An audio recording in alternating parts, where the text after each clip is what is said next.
always pivot back to, but the real problem's Israel. You're famous for interview style that begins with condemn this group, that group, that group. Let me finish before you keep suggesting I'm supporting October 7th, which I have not. Sounds like you're justifying it to me. You know what? Can I finish a sentence? Booby traps are not allowed if they are genuinely indiscriminate. You don't think going off in a grocery store is indiscriminate? No, actually. I'm not playing this game, Piers, because I'm not here to talk about the rules of war. You say, Mehdi, all roads lead to the occupation. Yes. Okay? Israel would say all roads lead to Iran.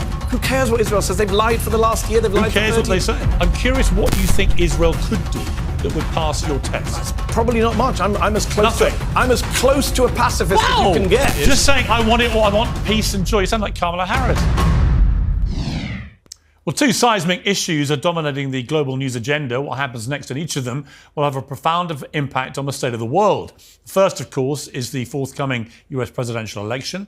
The second is the crisis now engulfing the Middle East. My next guest has strident views on both these big stories. He's not shy about airing them. Joining me in the studio is editor and CEO of Zeteo News, Mehdi Hasan. Mehdi, how are you? Good to see you, We Piers. have never met in person. No. Until now. No, Twitter makes you think we have. It was great to see you. Thank you for having me. Great to be in meet London. you. Always enjoy our debates, which they are. Let's start with what's happening in Lebanon, because we may find some areas of agreement here, I suspect. But first of all, Hezbollah. Do you see a distinction between Hezbollah and, say, Hamas? In what sense? In what they are, what they represent, how they have acted. I mean, they're very different groups. They operate in different places, in different contexts. I guess what they have in common is that they both came out of Israel's occupation of their land, right? Hamas comes out of the occupation of the West Bank and Gaza, and many people are not aware of the fact that Israel occupied Lebanon, southern Lebanon, for 18 years, from 1982 to 2000 when they withdrew, although the Lebanese argue that there's still an occupation of a piece of Lebanese land called the Sheba Farms. So in that sense, they're similar. They're obviously different in some of their tactics. They're different religions. Well, they're different sects, I apologize, not different. They're both Muslim, but one is Shia, one is Sunni. They're both backed by Iran. I mean, look, there's similarities, differences. I think what's really interesting this time round is we've seen for a year Israel killing thousands of civilians in Gaza and saying, well, Hamas is to blame because of human shields, because of tunnels. That argument just does not work in Lebanon. They've killed 550 people, Piers, on Monday. An insane amount of people in a single day, one of the highest single-day death tolls in modern warfare. Almost all of them civilians, according to the Lebanese Health Ministry, which is not Hezbollah, by the way. You know, they always say Hamas-controlled health ministry in Gaza. So I think what we've seen is so phenomenally bad on Israel's end and so little defense. You know, October 7th was used, as you and I have discussed before, as the excuse for killing tens of thousands of Palestinians. Well, I would categorize it differently. I don't think they use it as an excuse to go and kill tens of thousands of Palestinians. They responded to one of the most egregious terror attacks of modern times. But when does the response end? We're nearly a year in. Well, that's the question. That is the question. Well, that's when it becomes an excuse. When you carry on killing and killing. Is it an excuse, or is it that they are wedded to the elimination of Hamas because Hamas has persistently said, we want to keep doing the same thing over and over again? And there's a correlation with Hezbollah, whose charter is very explicit. They stand for the eradication of Israel. I mean, that's what they're about. That doesn't justify killing 500 people in a single day, does it? I didn't say it did, but that's what bothers me. That's what happened this week. That's the big story. Hezbollah's charter is irrelevant to what we're talking about. That's not why they killed 500 people on Monday, Piers. I mean, Hezbollah's charter's been around for years. I don't think it's irrelevant that you have a terror group on your doorstep who are wedded to your extinction. Why is that irrelevant? I think the language you use is loaded, Piers. You say on your doorstep. Do you know they did a poll of Americans a while back who thought that Palestinians were occupying Israel? When we talk about this stuff, we make it sound like Israel is the one being occupied, besieged. Israel's the one that's occupying the West Bank and Gaza, the longest military occupation in the world, going back to 1967. Israel is the country that occupied southern Lebanon. I mean, everything in the world did not begin on October the 7th. 1978, Israel invades southern Lebanon. 1982, Israel invades southern Lebanon. Sabra and Shatila massacre. 2006, Second Lebanon War, murder 100 people. But you always make it sound like they're just doing this for the sake of it. They're not. What are they doing it for? Well, they've been provoked by Hezbollah. Hezbollah didn't exist in 1978, Piers. Okay, I'm talking about the specifics of going on now. The provocation since October the 7th. Hezbollah's first response to October the 7th was to unleash rockets on Israel. That's not true. On October the 8th. That's not true. That's not true. That is what happened. Where did they fire the first rocket? They fired rockets on the 8th. Where? Well, you tell me. No, you just said they fired at Israel. Where? Well, they fired in the direction of Israel. Where did they hit? They fired at the if you know Sheba the Farms. answer, tell me. I do. They fired at the Sheba Farms, which, as I said earlier, is an area of Syria. Well, the Lebanese claim it's Lebanon. Syria claims it's Lebanon. Israel says no and is occupying the Sheba Farms. They fired at Israeli military installations in the Sheba Farms. Now, have they got fired in Israel? So since? they were firing at Israel. They were firing Yes. at an area that Israel says is theirs. No, Israel doesn't say that. Israel says it's Syria's. Because remember, Piers, Israel is occupying Syria and the West Bank and Gaza. And Lebanon would argue parts of Lebanon. This is the problem, right? The core of the problem is Israel's territorial expansionism. It's a mess. Attacks, not a mess. It's Israel occupying multiple Arab lands, which leads to quote-unquote resistance or quote-unquote terrorism, whichever word. I don't care what word you want to use right now.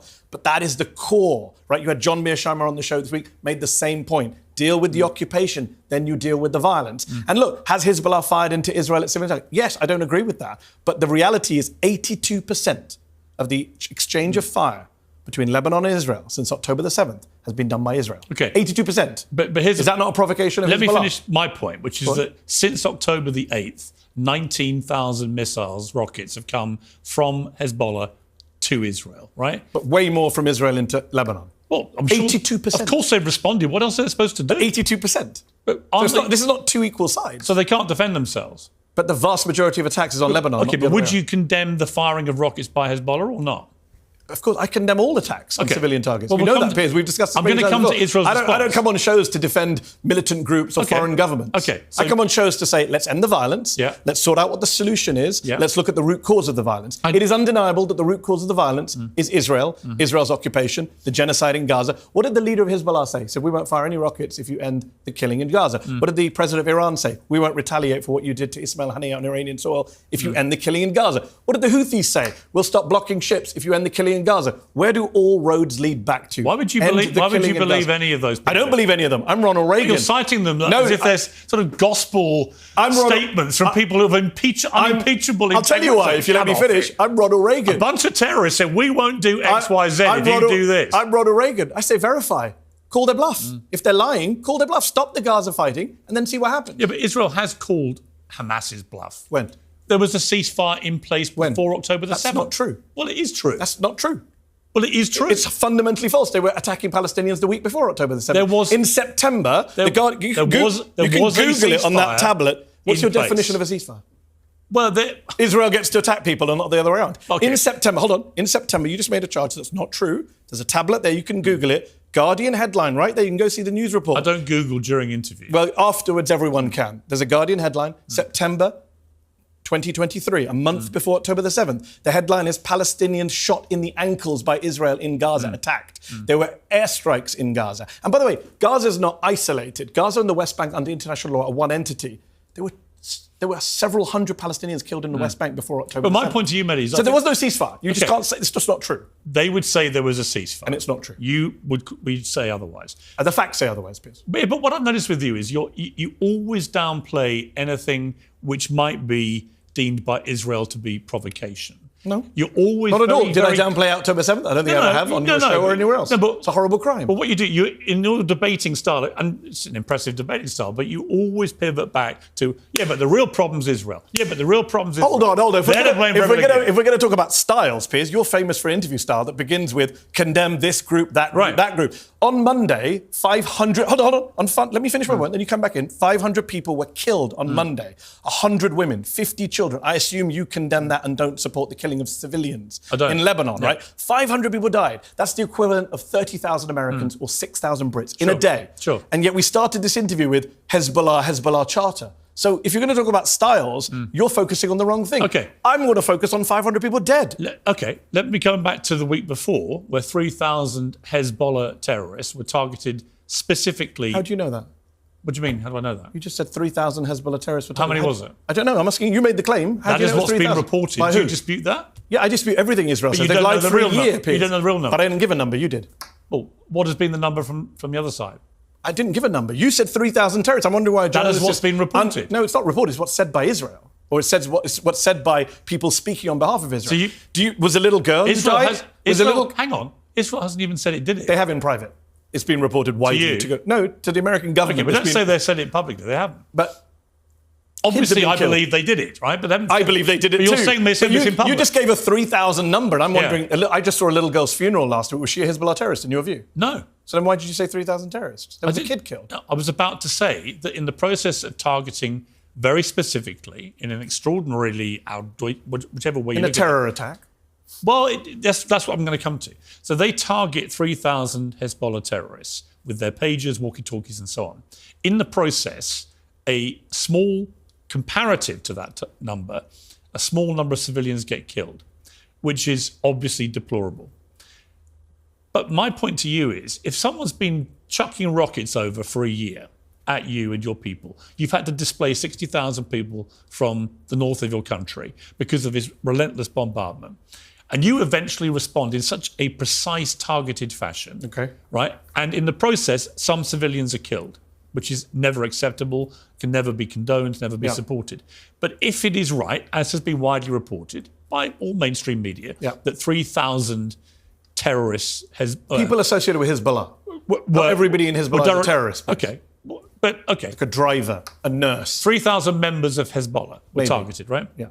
Would you say that is, some people have claimed is unlawful? Yep. You've said it's a terror attack, so you think it was illegal. Yep. But I would say that's not. I mean, I would say that if you look at that in totality, they are responding to rocket attacks all year, and they are being extremely precise, unlike what they've been doing in Gaza, where I do not accept that Israel has been doing this precision targeting they keep talking about, and I've held them to account for that. I do think in this particular occasion, they were extremely precise, and it was a brilliant piece of warfare, right, if you want to call it that. Notwithstanding, I don't like any war, nor do you. But my point is, surely that is justified. I mean, in some parts of this, you have to say Israel's entitled to defend itself. So actually, Lebanon is the one that needs to defend itself. As we say, 500 people killed on a day. Look, you are right. You have held. I've watched your interviews with Israeli spokespersons. You have held them to account on their nonsense about casualty numbers. But let me just say 3 very brief things on that. Number one, you said just a moment ago, when they eventually respond, you use that phrase eventually. That's just factually inaccurate. We already discussed. No, you talked about 82% of the attacks. They have been bombing Lebanon for a year. Now, you can say who started it, whatever. I'm not talking about. But they've been attacking Lebanon. But this is a significant escalation. Yes, but 5 days after October the 7th, or 6 days after, they killed a Reuters video journalist in southern Lebanon, a man called Issam Abdullah, killed, according to Reporters Without Borders, targeted by Israel. According to the UN, a war crime, right? So they have been killing people in Lebanon who have nothing to do with Hezbollah for a year now. So let's not say eventually. Number two, I would say, yes, it's an act of terror. And that's just not my view. You know Leon Panetta, former Obama defense secretary, former head of the CIA. When the former head of the CIA comes out and says Israel is committing an act of terror, I think we should take that seriously. But it's not just him. A group of UN special rapporteurs on human rights and extrajudicial killings put out a statement. But many other people have said it was not an act of course, and terror. that's the problem with international law. People can argue it all ways. You know that you and I are not lawyers, but we know that lawyers can argue multiple things. But do you not think that action was justified? No, of course not. I don't think you should booby trap devices. It's against international law to use booby traps. I think I'm actually petrified, separate to the politics of the Middle East, Piers. I'm actually petrified at the ability of governments to use technology and surveillance to track us and now kill us. I think there's a wider discussion to be had. I think the idea that Israel keeps opening the doors to all sorts of new precedents that other governments will run with and we will regret. I think, going into the supply chain of devices, phones, beepers, whatever, pagers, I think that's very, very worrying. I also think from a practical point of view, it's not targeted. If you blow up a guy with a pager, even if you think he's a terrorist or a terrorist leader, you don't know if he's driving, he's at an intersection, he's about to crash his car into children crossing the road. We saw them going off in grocery stores. It's taken out people's eyes, fingers. No, I don't think it's targeted. I think it's barbaric. I think it's illegal. And I also think, look, I say this all the time, even if I was an Israeli, I would not support this. It doesn't make Israel safer.